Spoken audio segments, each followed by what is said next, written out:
All right, guys, thank you for joining us for another Australian Football Services podcast. Today, we're very lucky. We've got Adnan Salman, who is UEFA B goalkeeper license coach, vastly experienced. We're going to have a quick chat about the European golf space, goalkeeping space rather, and also what it actually takes to make it as a goalkeeper in the European scope of football, because most of our viewers already know it's incredibly different for Aussie goalkeepers compared to those overseas as well. So Adnan, thank you very much for your time today. Oh, thank you very much. Al, first of all, I would like to thank you, and also I would like to thank you, Australian Football Service, for inviting me to be the guest of this podcast. And I am very, very honored and very happy to be here. Excellent. Well, we love having you here, so we really do thank you for your time. Adnan, for some people who may not be familiar with yourself, could you give us a little bit of a background about your footballing career? Yes, I can give you. It's not a problem. So I will not speak too much about my football career, because I quit at very young age. I quit at 25. I will not mention the reason, but the reason it was me, and I will put the point on that. And after that, I was on the crossroad of my life. Most of my life I was in football, and what to do now when I was stopped playing football. So I was on the crossroad, and I didn't know what to do. And in that time, one of coach come back to Bosnia from abroad, and he started to work as a goalkeeper coach. And I called him and I asked him, could I help you with? I would like to see, can I do that? So I started very early to become a goalkeeper coach, exactly at 25 years. I was old and started, and since that, it still continued. That's wonderful. We've been hearing a lot of younger coaches are getting into football, so that's always really good to see. In terms of your licenses, firstly, congratulations. You recently got your B license in goalkeeper coaching with UEFA. What was the process like getting that license? Was it a difficult process? No.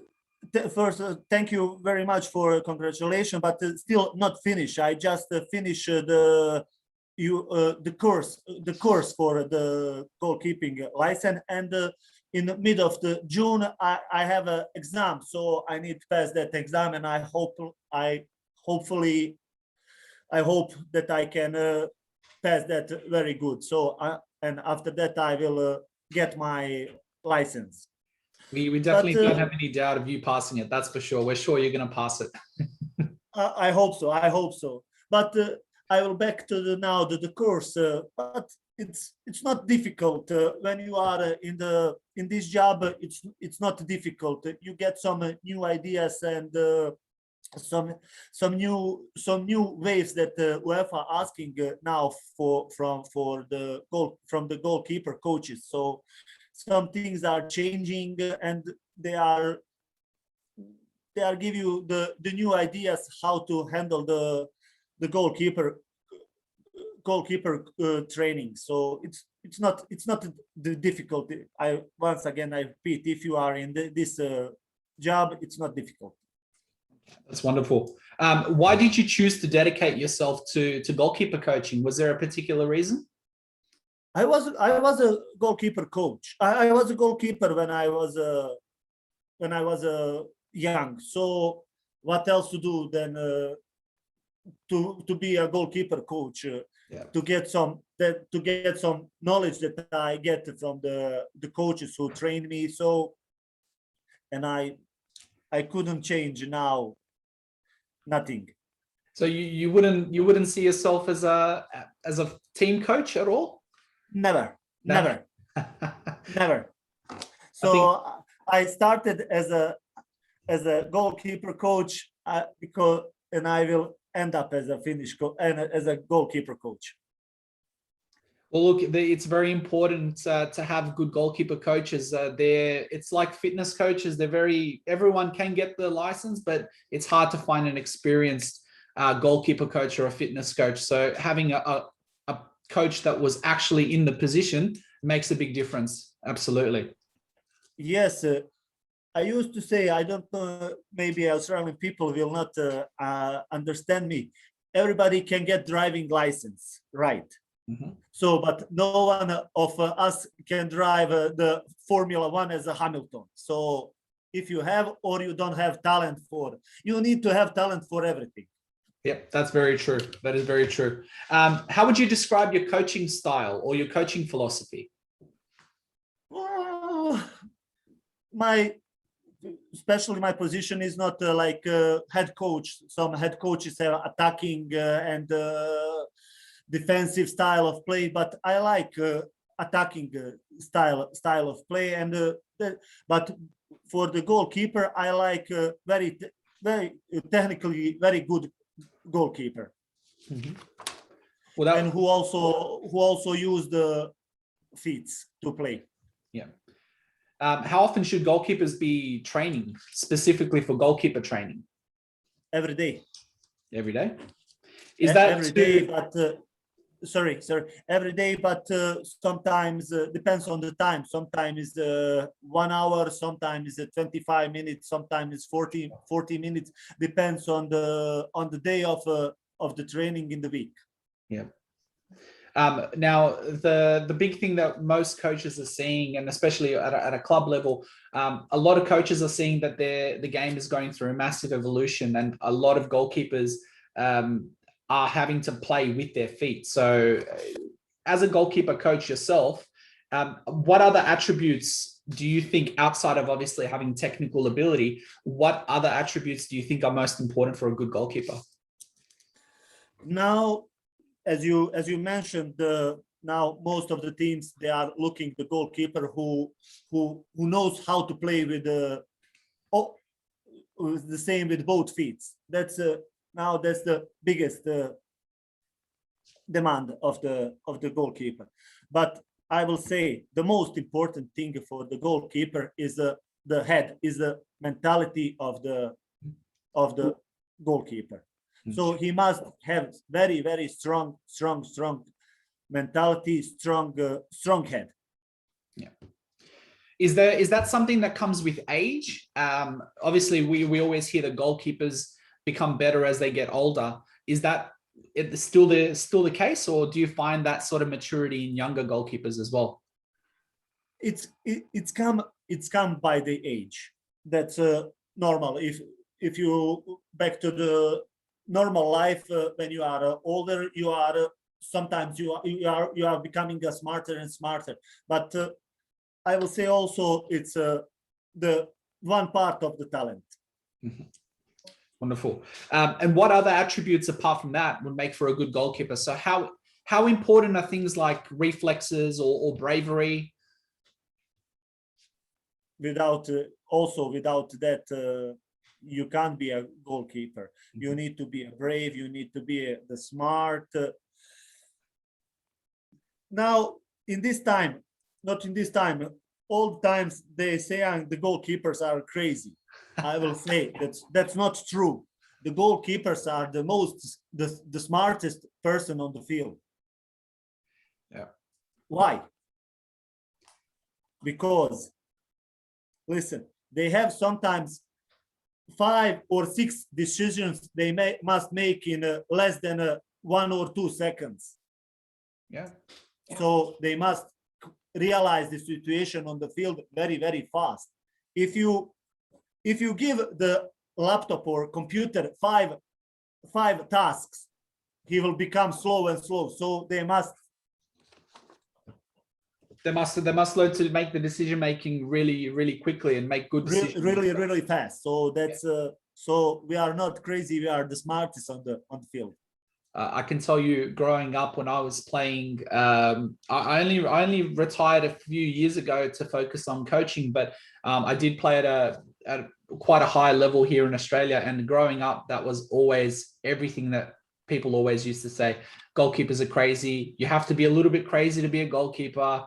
Crazy, crazy, crazy. But I always considered that it's very important to be able to make those good decisions. You need to be brave. You need to brave. Sometimes you need to go with your head or with your arms to the player's feet. That you must be a brave. Yeah, absolutely. And you must be I repeat again, you must be a smart to avoid that. Yeah, absolutely.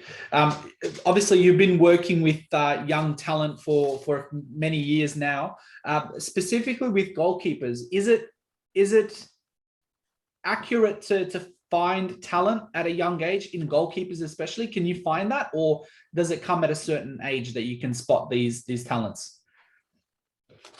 As the same as the players, so you can see the talent. You can see the talent in the young age when you see how he make the task that you give him, how he handle the exercise. You see that he has talent, but talent is not enough. Talent is not enough. Yeah, absolutely. In terms of goalkeepers or young goalkeepers who are dreaming of a career in football, what kind of advice would you have for them? Work, and nothing else than work. So I sometimes I say football is a cruel sport. It's very cruel sport.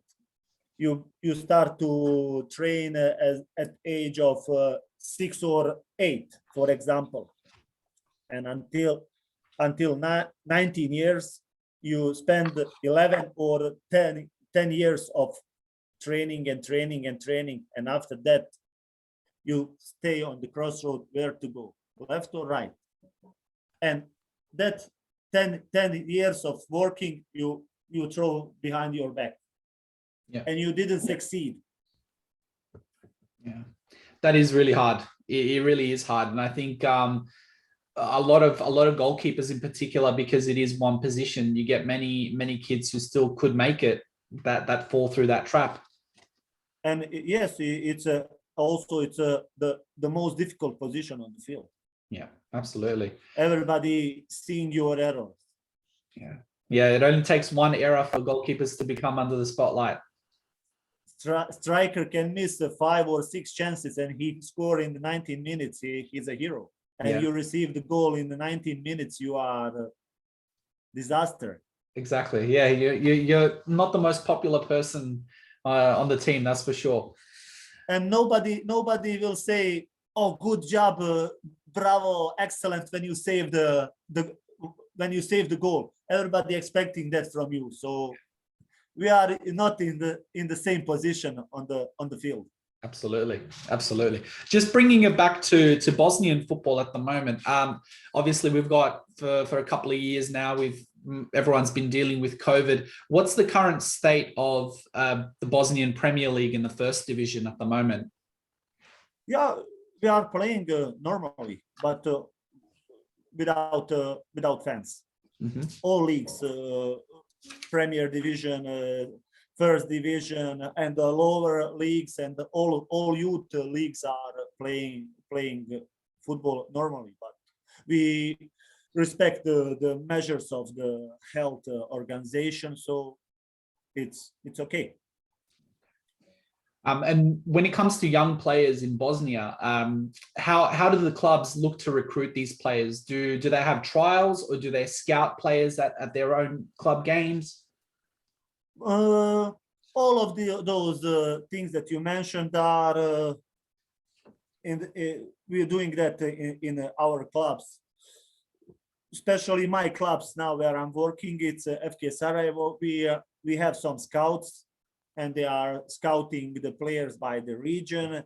And after that, we organize the trial trainings and also the trial games. So if we found something, we recruit them. But also the other clubs starting to work like that. And is it common for foreign players to come into, let's say, FK Sarajevo's academy, or do they focus more on domestic players? not possible to bring the foreign players right now in the academies because UEFA have some rules. If they are younger than 18 years old, you can't bring them to the club without their parents. So Sure. we are just focused on the domestic players. Okay. And just a quick... it's gonna cost a club too much but the clubs in Bosnia are not rich enough to bring the young players from outside. Sure. Okay. Just on that topic as well, does that still apply to players, let's say, who live in Australia but have a Bosnian passport or have Bosnian parents? No, I think that's possible to bring that players to Bosnia if they have Bosnian citizenship. I think it's not a problem. Okay, wonderful. When you think of young players moving overseas to chase a dream in football, when do you think they should move overseas? Do you see it as moving as early as possible, or do you see them maybe waiting a little bit and then going when they're a little bit more mature? They need to wait. They need to wait. Now I will speak about the Bosnia and the Bosnian players who are going outside to chase the dreams. So they go with 18 years old and they come back to the Bosnia after half year and 1 year. So they still not ready for that kind of life, of that kind of sacrifice. So, but generally, now I will speak in generally, these young players, they want to make success overnight. That not in football and in any other sport, it's not possible. Yep. You must sacrifice, as I mentioned earlier, when you speak about something else. I told you, you must sacrifice and work, and nothing else. Yeah, absolutely. We had a chat with another coach. He's a UEFA Pro license coach. You might be familiar with him, Cenk Ozcan from Galatasaray. And yeah, I saw. And one of the things he said, and one of the things he kept highlighting, was how important it is to realize how much of a sacrifice you need to make to play football and to make a career in football, because it isn't easy. Not easy at all. Once again, you can work, you can train football for 10, 12 years, and suddenly you need to stop because some XY reason. What else? Absolutely. Yeah. When you hear people talking about culture, often we say here in Australia that there is a culture difference between Europe and Australia. When players are coming overseas, let's say to a club maybe in Bosnia, is there something that players can do to help them better acclimatize to the culture of Europe? I mean, in football. Yes, I understand you. That's normal for domestic players to help to other players from other nationality, but in Bosnia there's not too much foreign players.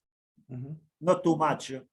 I will say maybe 20 or 25 foreign players there's in Bosnia.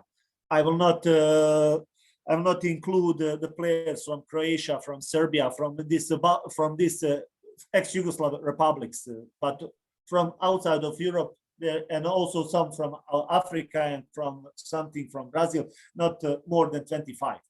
Okay. So they don't have a problem to adapt. So do they rely on their teammates to help them out? Yeah, yes, they are rely on the teammates, and you know the people here in Bosnia, we are so generous, we are kind, we want to help everybody, not only in football but in other parts of the life. We want to help them. Absolutely. So that's okay.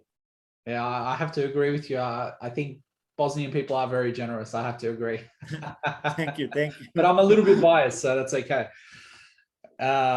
Now, with just going on what we just spoke about then, have you seen any Bosnian players who might be living somewhere else, let's say in another country, and they decide to come to play in Europe or in Bosnia? Do you find that they struggle to adapt to life back in Bosnia? No, No? no. If they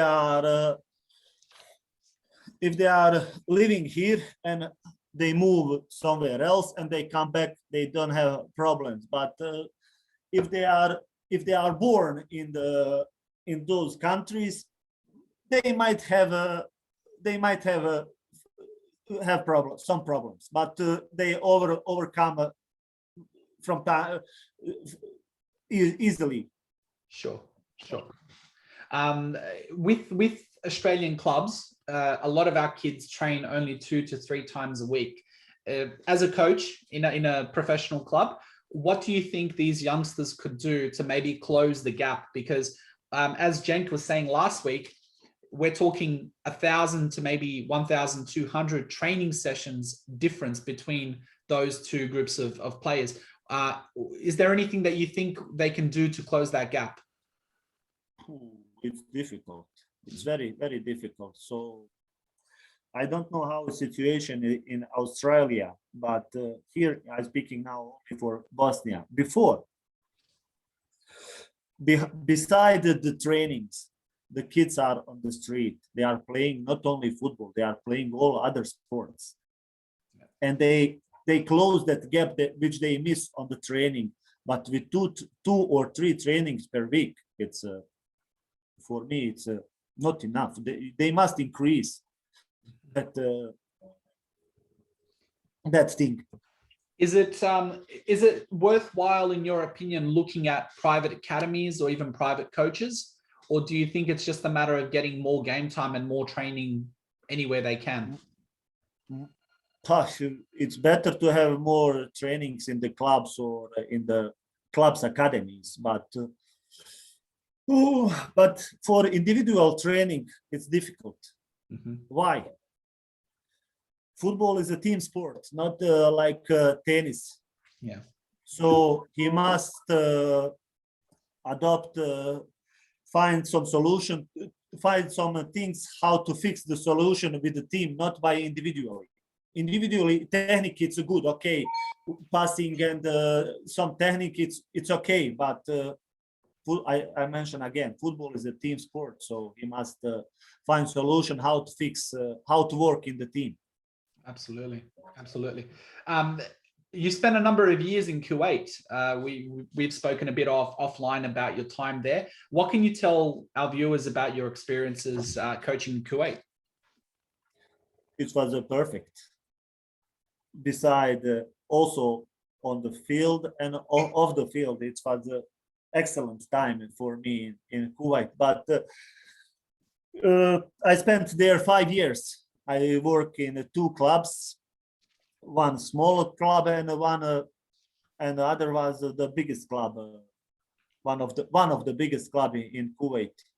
And they had good facility and they had talent. That's not a question.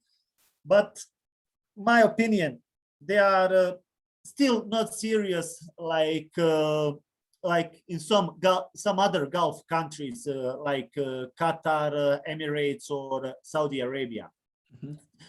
But every year they wanted more. They invest more monies. They want to improve some things. They want to be a better.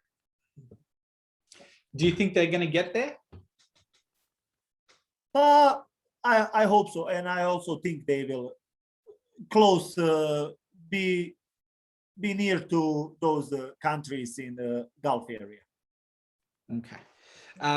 In terms of advice that you might give to other coaches, I'm thinking coaches of teams as well as goalkeeper coaches, those that maybe have dreams of maybe coaching in Europe or making a professional career. What could some of that advice be? Be yourself, first of all. Be creative. And for me, now this is for goalkeeper coaches. Train how you play.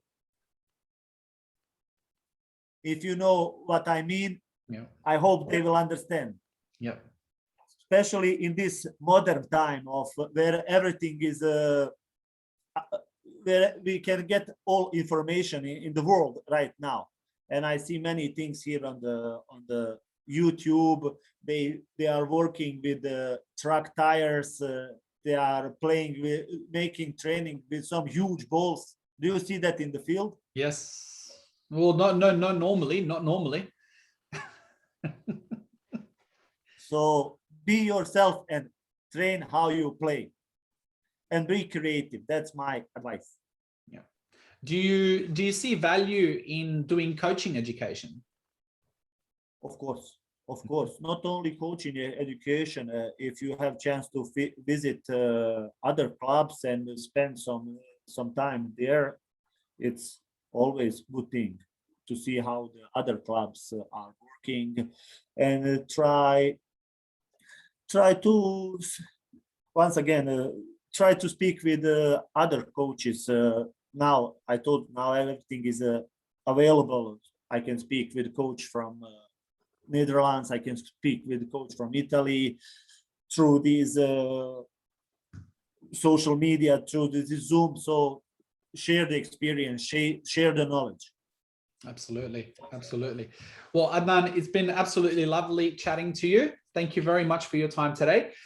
We wish you all the best for the remainder of the season and everything that the football world will bring you in the next few years. And we'd love to have you back any other time. I hope so. Thank you very much once again. It was a nice talk, and it's gone very fast. So it was interesting. It's gone fast. It's interesting. Absolutely. So guys, if you have any further questions for Adnan, please feel free to send it through to our Australian Football Services channels, and we'll be more than happy to forward them on to him to give a little bit more of the background. And if you have any questions that we might not have featured, we're more than happy to also have those answered for you. So stay tuned. We're going to have some more content coming up for you guys shortly. Thanks, guys.